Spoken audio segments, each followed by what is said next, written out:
Tonight, the fight for Fraser Island all but over, as Tony Fitzgerald recommends an end to logging. And a wave of grief and violence sweeps India in the wake of the assassination of Rajiv Gandhi.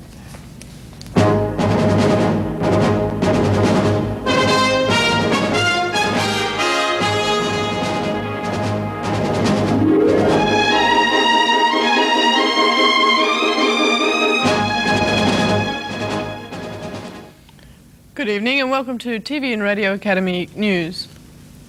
Fraser Island defenders are celebrating tonight after winning substantial backing from Tony Fitzgerald in his long-awaited report on the future of the Great Sandy region.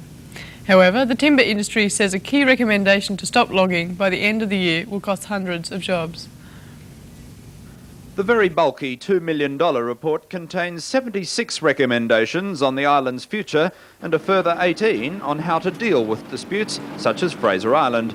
On the forests, the report calls for a ban on logging in old growth forests, but does recommend logging of blackbutt be allowed to continue in already logged areas.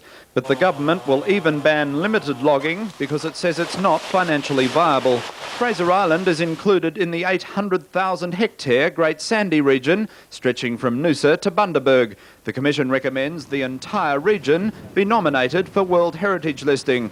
The report calls for most mining leases to be revoked, but says some limited mining could be allowed on the island's southern end. But like limited logging, the government has virtually ruled out limited mining. Just 2 days after the government released its Aboriginal land rights policy, the Fraser Inquiry says a substantial area of the island should be handed over to Aborigines to manage. Tourists will also feel the effects of the report. The number of four-wheel drives allowed on the island and where they can travel will be strictly controlled and the cost of permits dramatically increased. The report makes it clear future protection of Fraser Island doesn't come cheap. The Premier says everybody should be aware of the human cost as well. Not just a cost to the taxpayer, but a cost to individuals whose livelihoods are dependent on the timber industry. Opposition leader Russell Cooper says it's bad timing. And the fact that 120 jobs in the middle of a recession will go, and Mr Goss has been talking about jobs. Despite the cost, the political brawling and internal party trauma, the Premier says the whole exercise has been worthwhile. This is the work that's never been done. This is the work that had to be done, and it is now done. Conservationists have generally welcomed the recommendations but say the phasing out of logging should be speeded up. Well, it's confirmation in a huge way of our fight has been vindicated.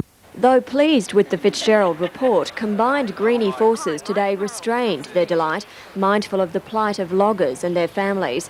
Conservationists welcome the World Heritage recommendation, but will push the government to stop the Fraser forest harvest before the end of the year. We believe it can be phased out sooner than that and progressively. As jobs are found for individual workers, that should happen rather than waiting until the end of the year.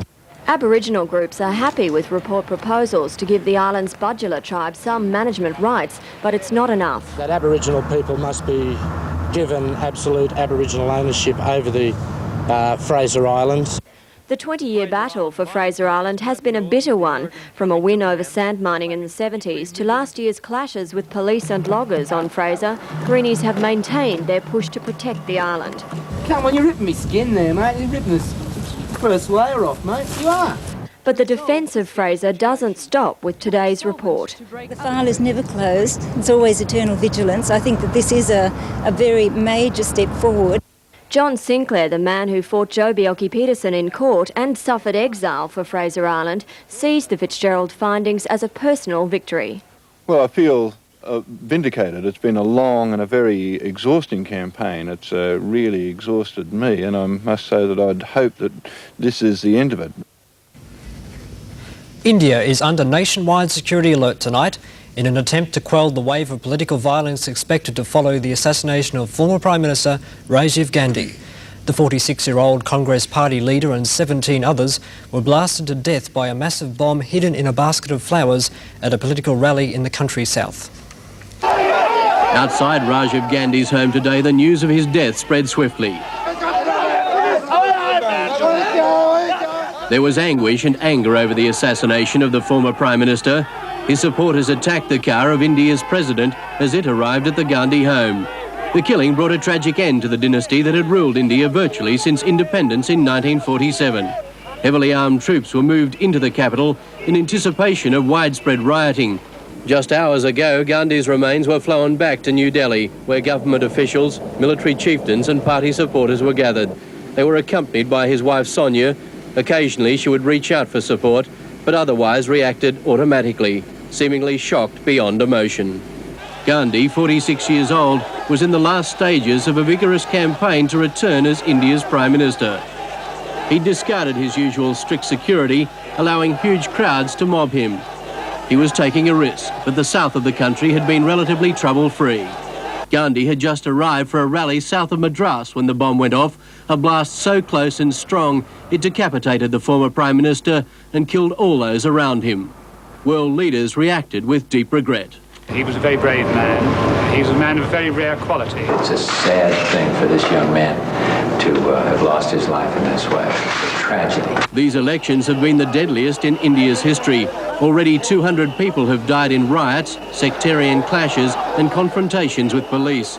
95 of those were killed in the last 2 days since voting began. Street justice has been swift and brutal. In one incident, 13 people were hacked to death as they left a cinema. Rajiv Gandhi. Prime Minister Hawke has joined world leaders in condemning the assassination. His wife Hazel will represent Australia at Rajiv Gandhi's funeral. The Prime Minister was woken early at the lodge with the news of the death of a friend. It was a uniquely personal relationship, perhaps the closest the Hawkes have had with any foreign leader. Mr. Hawke says he had talked at length to Mr. Gandhi about the dangers he faced. He was terribly worried about his children. He thought much more about the threat to them than to himself, and he wondered where they were going to carry on their education, and I offered to have them in Australia. He knew that every day was a threat to his life. Later, the Prime Minister paid his formal respects at the Indian High Commission in Canberra. A Sydney academic says the Gandhi political dynasty could live on. It could very well be that they will follow the Indian tradition of asking the widow to take over from the husband. Mrs. Hazel Hawke will travel to India to again stand alongside her friend Sonia Gandhi, representing Australia at the funeral services. In Canberra, Dennis Grant, 7 Nightly News. Quick-thinking bank staff helped nab a jail fugitive. Those pictures after the break. And police now convinced a missing Brisbane woman has been murdered.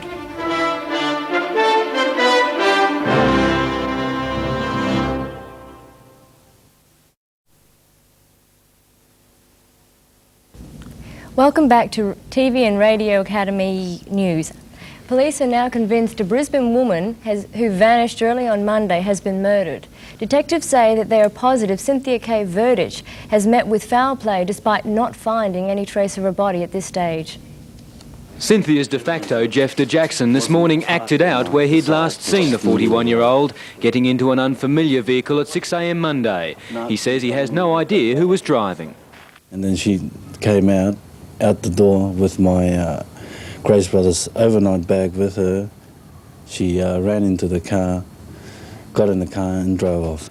Jeff says he lived with her for the last 5 months, but says the relationship was finished last week. And then she just came on me, she said, oh, you know, Brisbane's not for me, I want to get the effing hell out of here, and I just want to go back to Sydney. Cynthia worked as a temporary secretary for the Australian Securities Commission. On Friday, her application for a full-time job there was rejected. On Monday, police found her handbag abandoned in a rubbish bin at the Botanic Gardens. Nothing had been stolen. The home has been taped off as a crime scene, police treating their investigation as murder. As I say, under the circumstances, it has to be treated as a homicide. Jeffter Jackson left this morning with detectives to help them with their inquiries. Throughout the day, a parade of scientific police scoured the house. 2 plumbers were called in to examine the contents of the drains.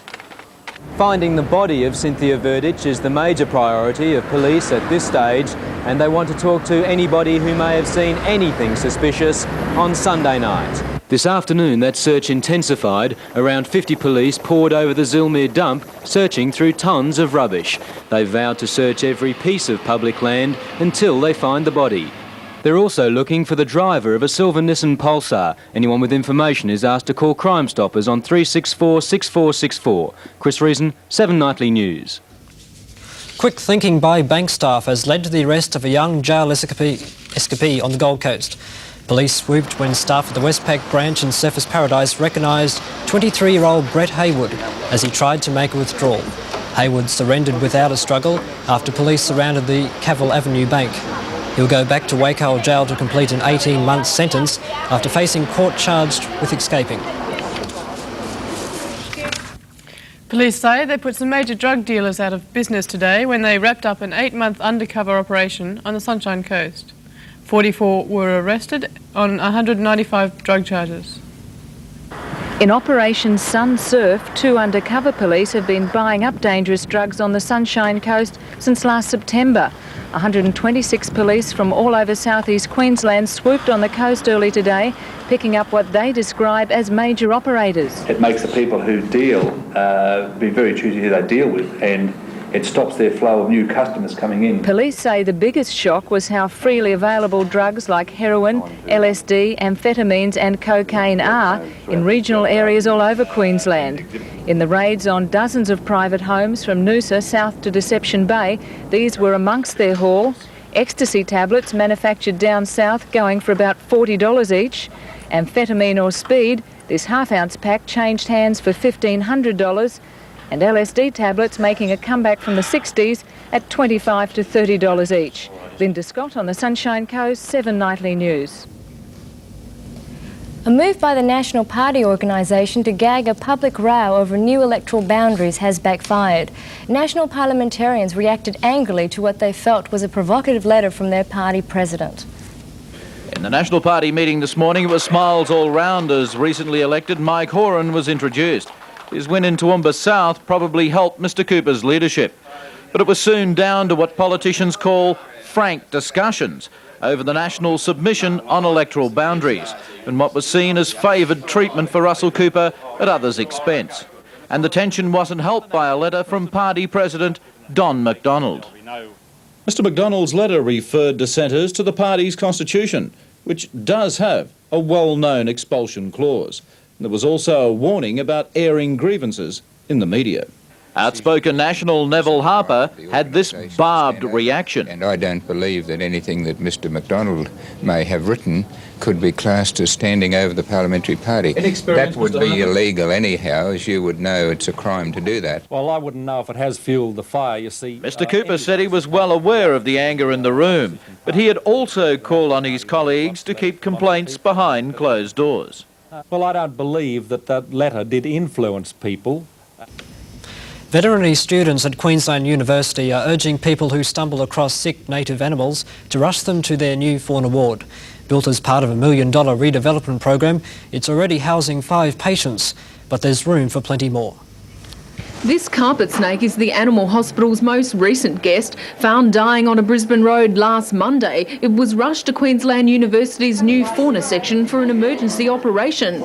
Today we found it fighting fit and found out what was wrong with it. Constipation, which most people probably wouldn't think that you'd need surgery for it, but it was rather a lot of faeces in there for a small snake like this to pass.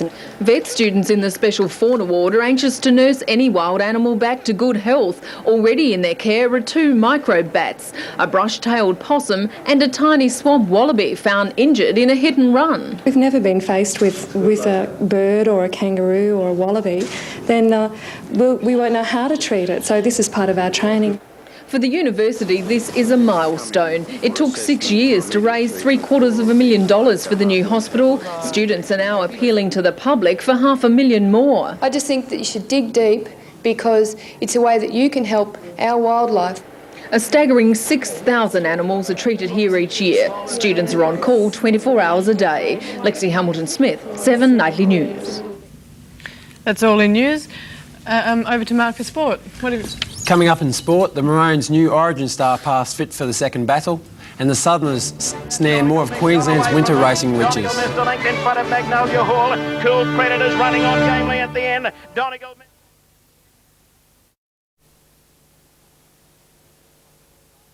Queensland lock Gary Larson has survived a tough fitness test, meaning the Maroons are almost certain to be at full strength for next week's State of Origin match. Larson's performance in the first game made him the fine of the series. Another blinder could see him queue for Test honours. It may have been his State of Origin debut, but in many eyes, Gary Larson was Queensland's best in Game 1. Not bad for a bloke who started the year in reserve grade and may well finish it by challenging Clyde, Linda and Mackay for the Test lock jumper. Like, I've played against the three of them, and I respect those three players, but I'll just go out and play my normal game and maybe a bit extra. Larson missed last Sunday's loss to East because of a knee injury, and it was feared it could keep him out of the return State of Origin clash. But last night he passed a fitness test with Norths, and his overnight rise to the big time will continue. I want to go as high as I can go and get the most out of football I can. His Queensland teammate Alan Langer is about to take his career to a new level after being offered a 3-year deal to leave the Broncos and head to Sydney, believed to be worth $700,000. Yeah, well, there is an offer there, and you've got to seriously think about it now whether you make the move to Sydney for that amount of money. While Langer sorts out his future, Greg Alexander today reflected on his past with the launching of his book Brandy, which takes in 2 kangaroo tours and the rise of the Panthers. Warren Sim, 7 Nightly News. Sydney train Donegal Mist responded to a superb ride by Kiwi jockey Grant Cooksley to win this afternoon's $400,000 Prime Minister's Cup on the Gold Coast. The 4-year-old was heavily backed in a field which included Winter Carnival winners Majestic Boy and Comrade and Sydney Cup hero Just a Dancer. Donegal Mist, our Von Trapp on the outside, Majestic Boy under the whip, Cool Credit weaving his way through the field, and Just a Dancer's coming home hard. 200 metres out, Donegal Mist shot away from them. Donegal Mist a length in front of Magnolia Hall. Cool Credit is running on gamely at the end. Donegal Mist in front holding them. Cool Credit can't catch him. No, Donegal Mist wanted a length. The former Metropolitan Handicap winner was popular with the punters, starting at 7-2, and will now be set for the O'Shea Stakes and Brisbane Cup. And trainer Jeff Main sounded an ominous warning to rivals in both those races. It was a very good win today, and I think the run will improve him too. And in the $50,000 Lloyd Merlihan 2-year-old classic, Gads Hill came from last on the home turn to win in a thrilling finish. Now a danger out wide. Nazara Gray is sprinting home hard. Nazara Gray went to Quoega. Look at Gads Hill. Gads Hill coming from the clouds, and he got there. Commonwealth Games gold medalist Rod Perella has threatened to quit Queensland's lawn bowls in protest at being dropped from the state team. Perella, the standout performer during the current state titles, is apparently on the outer with bowls administrators and says he's fed up. A silver medal at the Brisbane Commonwealth Games and gold at Auckland last year hasn't been enough to convince selectors that Perella is good enough for the Queensland team to play South Australia next week. It's a situation, though, not new to the flamboyant Perella. I've been winning everything in the last decade, and I still think that I'm not good enough to play for the state. The selection snub has driven Perella to great heights during the Queensland titles. He reached the semi-finals of the singles, was narrowly beaten in the fours final, and with son Mark will finish the pairs final tomorrow. But Perella's antics haven't always endeared him to the sports hierarchy. In fact, he stormed off the green during yesterday's fours final and had to be coaxed back by his wife. Their excuse is that I'm not good enough to play in a team. Now, I won 3 state titles, fours, skipping. And I nearly won the one yesterday, but I think I'm just an individual, playing a good singles game, brilliant, but I can't play in their state side. Regardless, Perella has boundless talent, and it now seems he may just take it to another state. On the finance news now, the ANZ Bank has recorded a 72% fall in profits for the March half year, down to $105 million. As expected, the bank has cut its interim dividend to 10 cents, down from 22 cents for the previous corresponding period. And the Ordinaries index closed 5 points firmer. Gold dropped marginally. The Aussie dollar eased against the US dollar, while crude oil fell 23 cents to close 21 cents and 6 cents a barrel. That's all we have time for in news tonight. Hope to see you tomorrow night. Good night. Good night. Good night.